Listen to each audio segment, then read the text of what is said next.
señoras y señores diputados, permítanme, antes que nada, recordar en esta tribuna a los guardias civiles heridos hace pocos días en la valla de Melilla. Otra vez, decenas de ciudadanos extranjeros han asaltado nuestra frontera, golpeando e hiriendo a nuestros guardias y atacando nuestra soberanía. Y no es un hecho aislado. Es un fenómeno repetido demasiadas veces ante la pasividad del Gobierno de ahora y también hemos de reconocerlo de los gobiernos anteriores. Señor candidato a la presidencia del Gobierno, el Grupo Parlamentario de Vox no va a apoyar su investidura.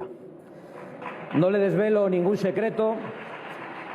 De hecho, usted ni siquiera ha solicitado nuestro apoyo y ha excluido a Vox, así nos ahorra a todos la hipocresía, de esa ronda de consultas que mantuvo con el resto de fuerzas políticas, por cierto, más propia de una república presidencialista que de una monarquía parlamentaria. Y no nos ha extrañado, porque son ustedes los grandes arquitectos de los cordones sanitarios de los que hablaba esta misma mañana y de las políticas de apartheid, es decir, de aplicar la censura a quien se atreve a disentir de su disparatada agenda ideológica. Efectivamente, no vamos en el Grupo Parlamentario de Vox a apoyar la investidura del señor Sánchez. Y he de reconocer que algunos nos han preguntado en estos días pasados si contemplábamos una abstención patriótica, como exigía a los grupos parlamentarios de Ciudadanos y del Partido Popular el señor Sánchez hace unas horas. Yo ya respondí hace tiempo. Creo que Vox es el grupo parlamentario más lejano del proyecto que tiene el señor Sánchez para España y, de hecho, estoy también seguro de que usted se sentirá orgulloso de ello. Yo también. Nos amenaza usted, aunque no lo diga, con un Gobierno apoyado por todas las facetas del extremismo político si Ciudadanos y el Partido Popular no le apoyen. Comunistas viejos y comunistas nuevos, separatistas, proetarras, chavistas y golpistas que pretenden conformar un frente popular con dos objetivos diferentes: la ruptura de la soberanía nacional y el cambio de régimen. Y nosotros pensamos que el debate de hoy, tan programático en algunas cuestiones, son los árboles que no dejan ver el bosque de un proceso que existe en España hace mucho tiempo. Señorías, yo soy el hijo de un sencillo comerciante de Amurrio, en Álava, en el Valle de Ayala, en tierra vasca, que nos dejó hoy justo hace 2 años y que entró en política para defender a su patria amenazada por los criminales de ETA. Mi padre, Santiago Abascal Escuza, llegó a sentarse unos meses en este hemiciclo representando a los vascos que seguían en pie cuando unos caían asesinados por el odio separatista, otros huían víctimas del chantaje y del miedo, y otros más, los peores, se rendían y traicionaban. Yo les confieso que me metí en política con 18 años únicamente para defender a mi padre, que fue amenazado de muerte durante los últimos 30 años de su vida. Yo no tenía otra vocación, pero muy pronto comprendí que esos asesinos etarras no eran locos sedientos de sangre, o mejor dicho, no eran solo locos sedientos de sangre. Eran también criminales con un proyecto político concreto, que era el de acabar con España como nación, el de romper la convivencia entre los españoles y el de implantar una tenebrosa ideología totalitaria. Pues bien, Arnaldo Otegi, condenado por ser dirigente de esa banda de criminales y que participó en el secuestro de un embajador del Reino de España y en el intento de secuestro de un padre de la Constitución que usted reivindicaba, de Javier Rupérez y de Gabriel Cisneros, dice que usted es la mejor opción para ocupar el Gobierno. Y usted, o lo que es lo mismo, la televisión pública que dirige por persona interpuesta, corresponde al halago terrorista, invitando a Otegi a la pantalla de Radiotelevisión Española. Debería usted haberse evitado ese bochorno histórico de esa entrevista, que es una humillación más a las víctimas del terrorismo y a todos los españoles. Y deberían haberse evitado el bochorno también de llamar a Vox esa misma noche para que sirviéramos de coartada, trampa en la que, por supuesto, no caíamos. Y a propósito de esa infamia televisada, nos gustaría saber a los diputados de Vox y a millones de españoles, y yo sé que esto les sorprenderá a muchos diputados porque lo consideran cosa pasada, si este empeño de normalizar a los terroristas en la vida política y en la vida pública española es fruto de las negociaciones que el señor Zapatero mantuvo con la banda terrorista ETA. De hecho, nos gustaría conocer el contenido íntegro de esas actas de negociación que formalmente hemos pedido en esta Cámara. Creemos que los españoles Tienen el derecho a conocer si el PSOE del señor Zapatero puso en marcha una hoja de ruta para blanquear la historia de ETA, legalizar sus marcas políticas, para excarcelar y conceder medidas de gracia terroristas, para entregar Navarra al separatismo vasco o para incluso promover una reforma constitucional que contemple el derecho de autodeterminación y, por lo tanto, la liquidación de la soberanía nacional. Los españoles tienen derecho a exigirle el contenido de esas actas al Gobierno y saber si los gobiernos de España han tenido o tienen hipotecas con bandas terroristas, es decir, si tienen hipotecas con los enemigos de España. Y, en definitiva, tenemos que conocer si ese Frente Popular, del que usted es solo uno de los cabecillas, es el resultado de un proceso que nace a partir del 11 de marzo de 2004 y en el que confluyen dos amenazas. Una a la propia existencia de España a través de la impunidad para el separatismo catalán y la normalización de las marcas políticas de ETA, y otra amenaza al orden constitucional que anhela el cambio de régimen y que incluso pretende el derribo de la monarquía parlamentaria. De todo ese proceso, el usufructuario a corto plazo, si se mantiene en el Gobierno, será usted, señor Sánchez, pero quienes van a recoger las nueces serán los de siempre, serán los separatistas. La existencia de ese proceso es la única forma de explicar el desafío permanente de la Generalidad de Cataluña, una institución en absoluta rebeldía contra la soberanía nacional y que vuelve a gozar de una incomprensible impunidad, a pesar de que han reiterado que lo volverán a hacer. La misma impunidad que llevó al golpe de Estado de octubre de 2017 durante el Gobierno del señor Rajoy. La impunidad con la que muchos diputados que se sientan en esta Cámara, que inexplicablemente han adquirido la condición de diputados y que, en vez de acatar la Constitución como la ley exige, han jurado abiertamente combatirla en nombre de los principios, decían, delirantes del 1 de octubre. Pues bien, señor candidato, con estos aliados pretende usted ser investido presidente del Gobierno, con los amigos del condenado Otegi, con los amigos del golpista Junqueras y también con los amigos del tirano Maduro, ese sátrapa que, bien maquillado por Zapatero, ha sumido a Venezuela y a nuestros hermanos venezolanos en el caos, en la violencia, en la represión y en el hambre. Permítanos, señor Sánchez, que no le otorguemos a usted ninguna credibilidad si pretende disfrazarse de político con sentido de Estado. Y permítame también que repita en esta tribuna un aviso para sediciosos, para golpistas y para terroristas. Más allá de los pactos secretos o de las promesas que hayan recibido desde un partido o de otro a cambio de su apoyo parlamentario, abandonen ustedes toda esperanza, porque nunca lograrán sus objetivos políticos o criminales. No ha llegado España hasta aquí para que la derroten una pandilla de sediciosos, mitad corruptos y mitad fanáticos, porque no saben ustedes cuántos hijos de comerciantes y obreros y estudiantes y parados, de médicos, de jueces, de hombres del campo y de la mar se pondrán en pie olvidando cualquier diferencia cuando sientan amenazada su patria. Y ojalá muy pronto la inmensa mayoría de los españoles que queremos seguir viviendo en paz y en libertad dentro del orden constitucional desterremos de las instituciones a quienes pretenden dinamitarlas.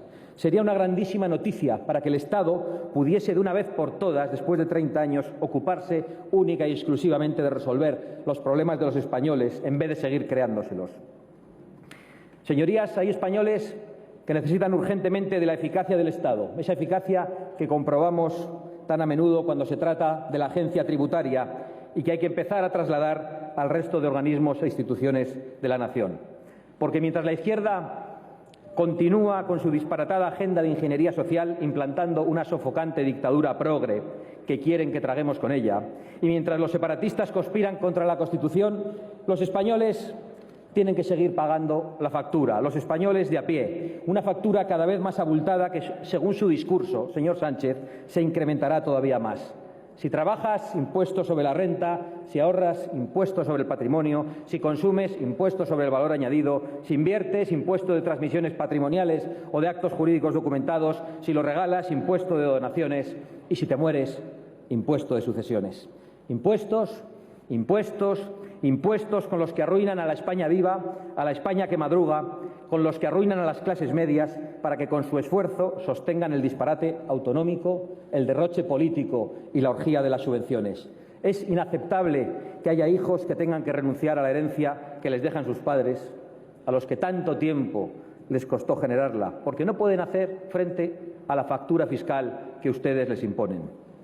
Y es inaceptable que los pequeños y medianos empresarios estén ahogados con impuestos que subieron el señor Montoro y el señor Rajoy y que ustedes seguirán subiendo según lo que ha anunciado hoy. Impuestos, tasas, burocracias, directrices europeas, nacionales, autonómicas y municipales que están asfixiando y empobreciendo a las clases medias y más desfavorecidas, destruyendo empleo o creándolo en condiciones que hacen imposible a nuestros jóvenes desarrollar un proyecto de vida. Porque, digámoslo abiertamente, el ascensor social está quebrado en España y lo han quebrado precisamente quienes dicen trabajar por las clases desfavorecidas, a las que no han ayudado, pero sí han logrado, en cambio, arruinar a gran parte de la clase media, amenazando sistemáticamente la propiedad privada, despreciando el mérito y el esfuerzo. Como hemos visto, por cierto, hace unas semanas con Amancio Ortega, un español humilde hecho a sí mismo, al que han difamado brutalmente por crear empleo y por cometer el gravísimo delito de realizar donaciones a la sanidad pública. O como hicieron con Ismael, el currante del Pladur, al que sus esbirros de la prensa ultraizquierdista trataron de ridiculizar por no aceptar la medicina de las oligarquías progres en una ya muy conocida entrevista. Señorías, siento una rabia y una indignación profunda cuando me cuenta un autónomo hace unos días que este verano ni siquiera puede tomarse unos días de vacaciones. O el empresario de una pyme que dice que tiene que cerrar por no poder soportar la carga de un Estado que entre unos y otros están convirtiendo en un gigantesco e insostenible aparato de propaganda socialista.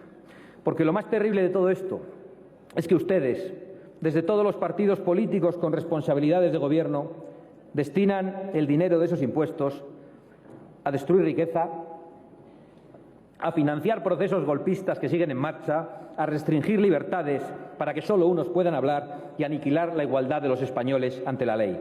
Cuando no lo hacen ustedes directamente, se lo encargan a esas asociaciones donde están sus amigos y camaradas, auténticos parásitos que van estrangulando la libertad y empobreciendo a la sociedad que les mantiene. Esos comisariados políticos que se apropian de sectores de la población como si fueran sus legítimos representantes y se atreven a dictaminar quién puede acudir o no a una manifestación. Por cierto, llegados a este punto, aprovecho para pedirle que cese al señor Marlaska. Escuchando su vergonzosa justificación del ataque de unos energúmenos a unos diputados de esta Cámara, entiendo mejor por qué en los numerosos procesos electorales de este curso los simpatizantes y los militantes de Vox han sufrido todo tipo de insultos, de coacciones, de ataques y amenazas, como no ha tenido que padecerlos ninguna otra fuerza política de esta Cámara. Imagino que el ministro del Interior las encontraba perfectamente justificadas por el simple hecho de que no le gusta cómo pensamos ni lo que decimos. Y lo lamento. Pues bien, celebro informarle, en cambio, señor ministro, que va a seguir escuchando a esos casi 3 millones de españoles que han confiado en nuestra formación política, porque nos han votado precisamente para que defendamos su derecho a disentir del consenso progre de todos los partidos y de la inmensa mayoría de los medios de comunicación. A mí me habría gustado aprovechar esta sesión parlamentaria para dar las gracias a todos los portavoces políticos que se han solidarizado con los simpatizantes de Vox, agredidos, amenazados e insultados a lo largo de todo el territorio nacional desde el pasado mes de diciembre, incluso desde antes. Pero ya lo he hecho en persona, porque han sido muy pocas las muestras de solidaridad recibidas y porque casi nadie, ningún grupo político, ha apoyado nuestra denuncia contra esas violencias que parece que empiezan a ser vistas con normalidad desde que el comunismo con el que usted quiere pactar popularizó los escraches en España. Puedo llegar a entender esa falta de solidaridad, señorías, porque el miedo es una mordaza muy poderosa. Pero deben entender los que hoy callan que ese violento apartheid que ahora sufre Vox, este permanente linchamiento mediático y este acoso callejero es en realidad el linchamiento y el acoso a la democracia, al derecho a disentir, a la libertad de pensar de forma distinta y al deber de rebelarse frente a quienes pretenden imponer un discurso totalitario. Sobre los ataques que hemos recibido durante este curso, debo añadir que fueron instigados por varios miembros de este Parlamento. Uno de ellos llegó a decretar la alerta antifascista, para convertir a nuestros votantes en una especie de monstruos nazis a los que habría que exterminar, y a pocas horas se recibían agresiones en nuestras sedes. Haré una confesión de la que no estoy particularmente orgulloso. Durante un momento se me pasó por la cabeza decretar una alerta anticomunista en Galapagar. ¿Qué habría pasado, señorías? No lo sabremos, y no lo sabremos porque nosotros, los en teoría violentos, intolerantes, xenófobos, machistas y homófobos y todas esas lindezas que nos dedican, tenemos mucho más sentido de la responsabilidad y respetamos las leyes y la libertad de la gente. A pesar de que ustedes nos demonicen y nos señalen como enemigos de mujeres, de homosexuales y de inmigrantes. Por cierto, que un diputado comunista ha dicho que bajaríamos a esta tribuna los de Vox después de oír las supuestamente durísimas intervenciones del Partido Popular y Ciudadanos, que bajaríamos con las pistolas a esta tribuna. Y lo ha dicho segundos después de reivindicar a Indalecio Prieto, que en 1934 sacó una pistola en este hemiciclo, la martilló y amenazó al diputado Jaime Oriol. Como siempre, una doble vara de medir. Puestos a contar verdades tan evidentes como silenciadas, señorías, permítame compartir con ustedes lo que muchos españoles piensan. Las voceras del feminismo supremacista no hablan en nombre de todas las mujeres, sino en nombre de su propia ideología, que es una ideología totalitaria y, por cierto, también suicida. Los colectivos LGTBI que atacaron a los representantes de Ciudadanos no hablan en nombre de todos los homosexuales, sino de aquellos que han hecho un negocio de dinero y de poder para hablar en nombre de ellos. Las organizaciones no gubernamentales, pero siempre mantenidas por los gobiernos, ni representan a los inmigrantes ni los salvan en el Mediterráneo. Bien al contrario, en muchas ocasiones son la colaboración necesaria con las mafias que se lucran con el tráfico de seres humanos. En realidad, ni siquiera los animalistas hablan en nombre de los animales, a pesar de su discurso tan irracional y tan totalitario. Señorías, Vox ha llegado hasta aquí, entre otras cosas, para denunciar esta ficción política que ustedes quieren instalar, por la cual unos pocos se arrogan la representación de todos con el dinero público de todos los españoles, incluso de aquellos a los que quieren amordazar. Acéptenlo y vayan acostumbrándose. Vox ha venido aquí para quedarse. Vox representa también a muchas mujeres que no piensan como ustedes. Vox representa también a muchos homosexuales que no piensan como ustedes. Vox representa también a muchos vascos y a muchos catalanes que no piensan como ustedes. Y Vox representa, en definitiva, a millones de españoles que simplemente no piensan como ustedes y que están hartos de que todos ustedes les digan cómo tienen que pensar, lo que tienen que decir y lo que tienen que hacer. Y todos esos votantes de Vox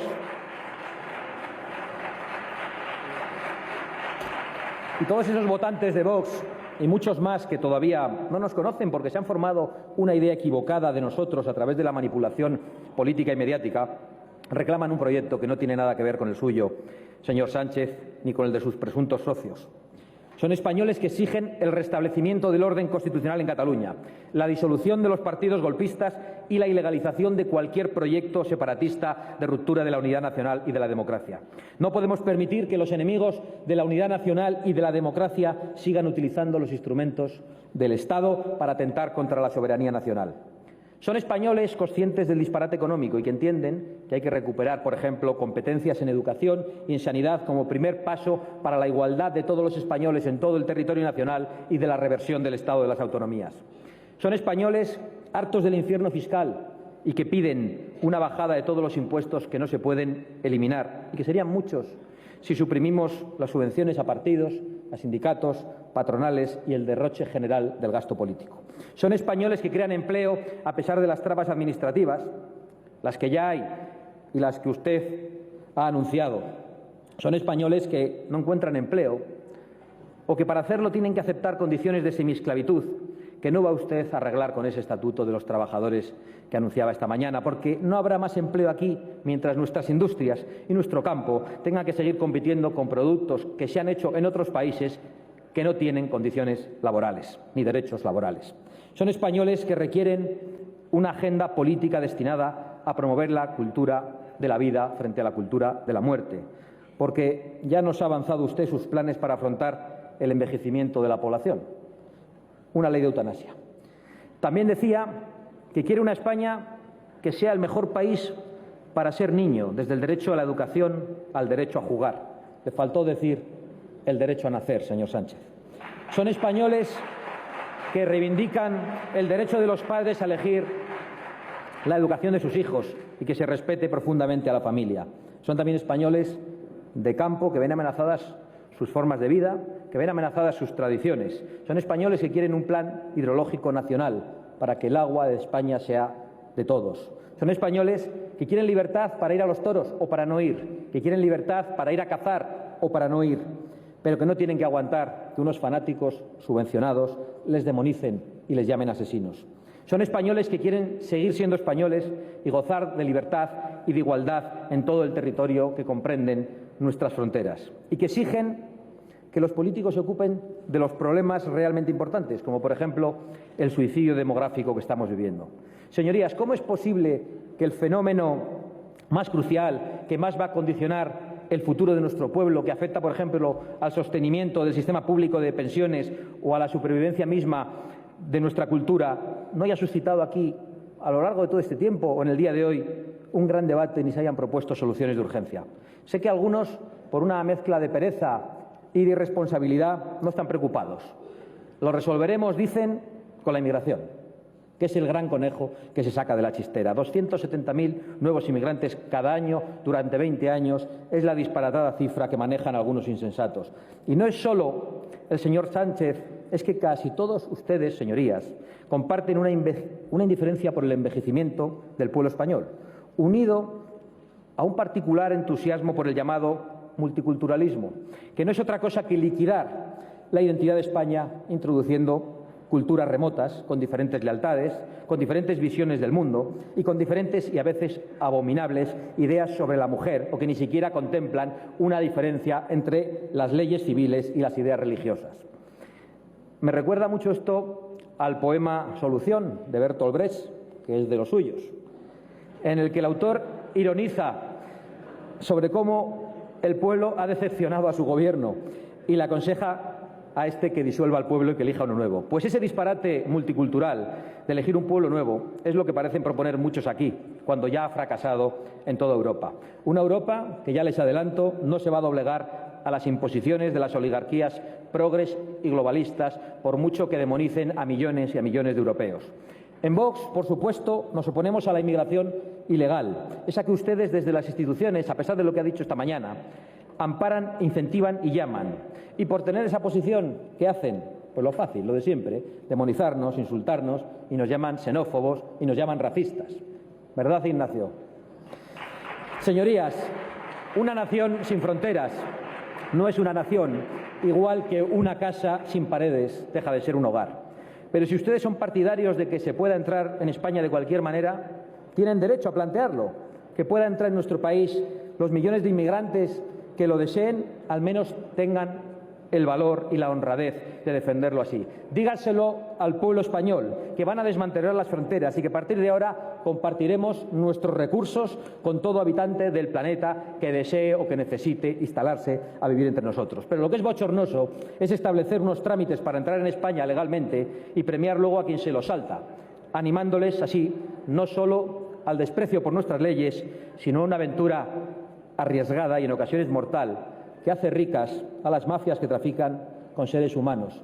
Una especie, señorías, una especie de juegos del hambre, una crueldad infinita, donde ustedes, los solidarios, prometen recompensas en forma de pagas y de asistencia sanitaria que luego a veces no llega a todos los españoles y se las prometen a quienes vulneran nuestra propia legalidad y viven para contarlo.